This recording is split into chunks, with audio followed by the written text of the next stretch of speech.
Assalamualaikum warahmatullahi wabarakatuh. Apa kabar? Kembali berjumpa dengan saya Hersman Munarif dari Forum News Network. Mantan Presiden sekaligus mantan kader PDIP Joko Widodo tampaknya mulai kesal dengan berbagai serangan dari para politisi PDIP. Dia mengaku selama ini sering difitnah, dijelek-jelekan, tapi dia tetap diam. Namun dia mengingatkan bahwa kesabaran dia maksudnya itu ada batasnya. Ini baru sekali ini ya, saya menyimak ada pernyataan yang dari Joko Widodo ini meskipun disampaikan dengan seperti biasa datar, tapi ini pernyataan ini sangat keras dan pernyataan Jokowi itu disampaikan hari ini hari Jumat 14 Maret 2025 bersamaan dengan sidang perdana Sekretaris Jenderal DPP PDIP Hasto Kristianto yang dilaksanakan di Pengadilan Negeri Tindak Pidana Korupsi Jakarta. Hasto sendiri kelihatannya tampak tetap bersemangat ya menjalani persidangan itu, bahkan setelah dia keluar dari persidangan itu dia mengepalkan tangan dengan meneriakkan merdeka.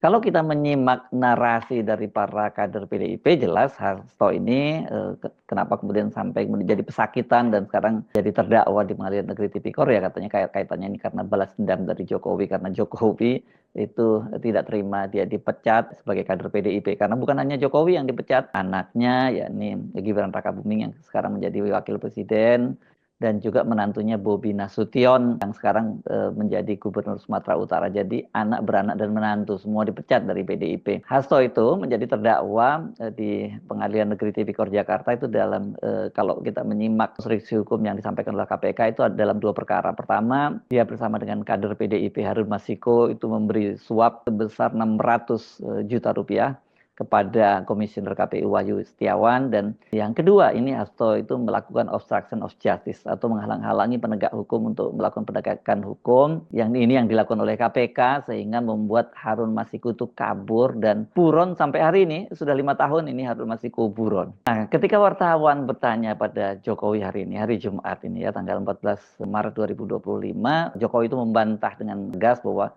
dia tidak pernah mengirim utusan ke PDIP untuk minta agar dia jangan dipecat. Ya harus disebutkan siapa, biar jelas siapa, kata Jokowi ketika ditemui oleh wartawan di rumahnya di kawasan Banjarsari. Ini sekarang jadi tempat tujuan wisata ya katanya di Solo ya, salah satu tujuan wisata di Solo nih.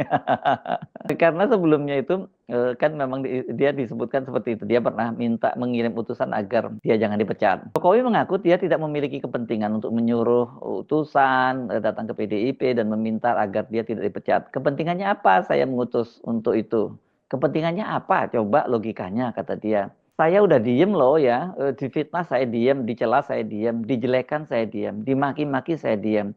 Saya ngalah terus loh, tapi ada batasnya, kata Jokowi. Apa nih maksudnya Jokowi kalau sampai menyebut ada batasnya? Apakah dia kemudian akan melakukan serangan balik gitu? Kalau serangan balik seperti apa? Karena kalau dalam versinya PDIP justru sekarang itu dengan di sidangnya Hasto Kristianto itu ya karena itu adalah serangan balik karena dendam Jokowi dia dipecat gitu ya. Sebelumnya politisi PDIP Deddy Sitorus dalam jumpa pers DPP PDIP itu dia menyatakan bahwa pada tanggal 14 Desember tahun lalu, maksudnya tahun 2024, ada utusan yang meminta Hasto Kristianto mundur dari jabatannya sebagai sekjen PDIP. Utusan itu juga disebut meminta PDIP tidak memecat Joko Widodo. Menurut Deddy Sitorus itu kalau sampai kemudian dia dipecat itu ada sekitar 9 orang dari PDI Perjuangan yang menjadi target dari pihak kepolisian dan KPK. Itu Deddy Sitorus dalam jumpa pers hari Rabu ya tanggal 12 Maret kemarin, 2 hari yang lalu. Deddy tidak mau menyebutkan siapa utusan itu, tapi kata dia ini merupakan sosok yang memiliki kewenangan yang kuat. Namun dia enggan menyebutkan siapa sosok tersebut. Dan Deddy pun menilai pengiriman utusan tersebut sebagai pertanda kasus Hasto dalam dugaan korupsi Harun Masiku merupakan sebuah kriminalisasi. Itulah juga yang menjadi keyakinan kami bahwa seutuhnya persoalan ini adalah persoalan yang dilandasi oleh itikat tidak baik, oleh kesewenang-wenangan, kata Deddy. Kasus Hasto jelas adalah kasus politisasi hukum, kriminalisasi jahat, dan itulah kenapa kami sebagai partai baik DPP, PDIP maupun fraksi akan bersama-sama melawan kesewenang-wenangan ini. PDIP itu mengumumkan pemecatan Jokowi itu pada tanggal 15 Desember 2024 atau sehari setelah ada utusan itu ya, kalau kita mengikuti versinya penjelasan dari Deddy Sitorus. Dan Jokowi seperti saya sebut sebelumnya dipecat bersama anak dan menantunya Gibran Rakabuming Raka dan Bobi Nasution. Pada waktu itu setelah dipecat, Jokowi mengaku menghormati keputusan itu dan dia menyatakan tidak akan membela diri atau mencari pembenaran terkait sikap PDIP. Saya tidak dalam posisi untuk membela atau memberikan penilaian karena keputusan itu sudah terjadi. Nanti waktu yang akan mengujinya. Saya rasa itu saja, kata Jokowi itu 2 hari berselang setelah dia dipecat di Solo tanggal 17 Desember 2024. Nah, memang ini kemudian seperti jadi sekuen ya, atau seperti berbalas pantun karena setelah tanggal 15 dia dipecat oleh PDIP, kemudian pimpinan KPK yang baru itu yang dipilih di eranya Jokowi dan kemudian diambil sumpahnya oleh Presiden Prabowo itu langsung bergerak cepat. Mereka tanggal 20 diambil sumpahnya dan kemudian tanggal 23 itu mereka sudah meningkatkan status dari Hasto dari saksi itu menjadi tersangka. Jadi pada tanggal 23 itu dalam gelar perkara yang dipimpin oleh pimpinan KPK yang baru, Hasto sudah jadi tersangka dan kemudian pada tanggal 24 Ketua KPK yang baru Setio Budianto, ini seorang komisaris jenderal polisi bintang 3, dia menjelaskan kepada pers bahwa Hasto dijerat sebagai tersangka kasus dugaan suap terhadap mantan komisioner KPU Wahyu Setiawan dalam kasus agar Harun Masiku menjadi anggota DPR melalui pergantian antar waktu, dan kemudian dia juga didakwa menghalangi penegakan hukum dalam pencarian Harun Masiku. Hasto itu mengajukan pra peradilan pada tanggal 10 Januari dan kemudian sidang perdana pra peradilan digelar pada Rabu 5 Februari 2025. Yang bertindak menjadi hakim adalah Hakim Tunggal Juyamto ini yang juga Humas Pengadilan Negeri Jakarta Selatan, dan pada tanggal 13 Februari, Hakim Juyamto memutuskan menolak gugatan dari Hasto Kristianto. Rupanya Hasto itu tidak mau menyerah begitu saja. Meskipun gugatan pra-peradilannya telah ditolak, dia kemudian mengajukan gugatan lagi. Ini sekaligus malah 2 permohonan pra-peradilan ya. Itu dia mengajukannya tanggal 17 Februari. Ini karena seperti yang dikatakan oleh Hakim Juyamto, seharusnya kata dia dipisahkan itu pra-peradilannya dia sebagai tersangka suap dan kemudian obstruction of justice. Harusnya diajukan dua-duanya itu. Kemudian pada tanggal 17 Februari dia mengajukan 2 gugatan pra-peradilan sekaligus ke Pengadilan Negeri Jakarta Selatan. Dan kemudian ternyata 2 gugatan pra-peradilan itu juga dinyatakan gugur oleh hakim di Pengadilan Negeri Jakarta Selatan. Karena itu ya Hasto harus sudah bersiap-siap gitu ketika dia dipanggil oleh KPK. Hasto merasa dia pasti akan ditahan gitu ya, dan dia menyatakan siap, saya sudah siap lahir dan batin. Hasto kemudian dipanggil untuk pemeriksaan yang perdana setelah setelah gugatan pra-peradilannya yang pertama itu ditolak. Itu dia diperiksa kemudian pada tanggal 20 Februari 2025, dan pengacara PDIP itu waktu itu protes. Karena apa? Karena Hasto kan dalam proses dia sedang melakukan gugatan kembali pra peradilan. Tapi pada waktu itu pimpinan KPK menyatakan bahwa gugatan pra peradilan itu tidak menghalangi proses hukum yang sedang berjalan terhadap Hasto Kristianto. Makanya kemudian dia dipanggil kembali, dan benar saja tanggal 20 Februari itu setelah menjalani pemeriksaan Hasto Kristianto itu ditahan oleh KPK. Hasto itu sempat ditunjukkan oleh pimpinan KPK kepada media.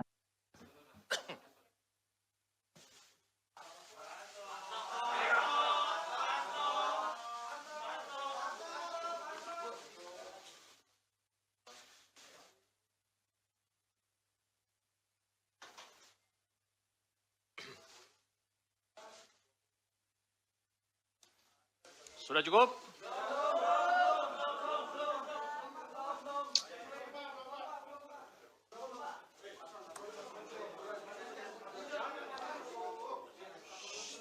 Cukup ya?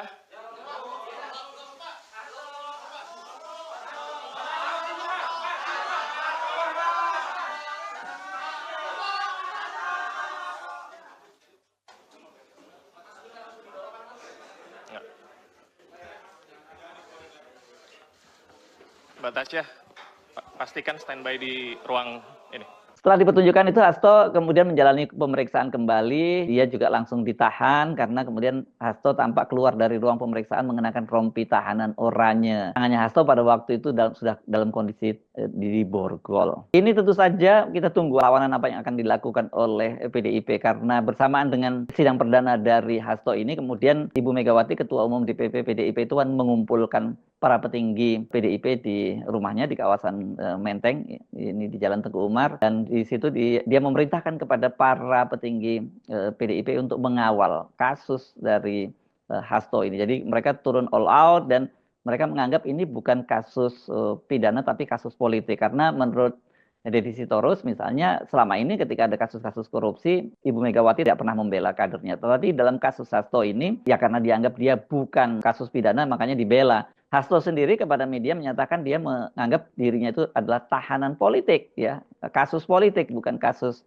pidana. Itu juga terlihat sikapnya Megawati itu karena dia tetap mempertahankan jabatan dari Hasto. Kendati dia sudah ditahan sebagai tahanan oleh KPK, itu posisi sekjennya itu tidak digantikan. Tidak juga ditunjuk seorang pejabat pelaksana tugas atau PLT yang untuk sementara menggantikan Hasto Kristianto selama dia menjalani proses persidangan ini. Kita belum tahu apakah nantinya setelah Hasto itu divonis gitu dan itu juga jabatan dia tetap dipertahankan oleh Ibu Megawati. Nah, kasus penahanan Hasto dan juga kemudian dimulai dari pentersangkaan kemudian penahanan Hasto ini tampaknya juga yang kemudian membuat rencana pertemuan antara Presiden Prabowo dengan Ibu Megawati itu akhirnya tidak terwujud. Padahal kan sebelumnya sudah dinyatakan akan ada pertemuan dan keduanya juga sudah saling mengirim bingkisan, mengirim salam, mengirim bingkisan, berkomunikasi melalui telekonferensi. Tapi setelah kasus ini, setelah Hasto ditetapkan jadi tersangka, bahkan kemudian diikuti dengan penahanan karena tadinya kan diharapkan oke lah jadi tersangka tapi Hasto tidak ditahan.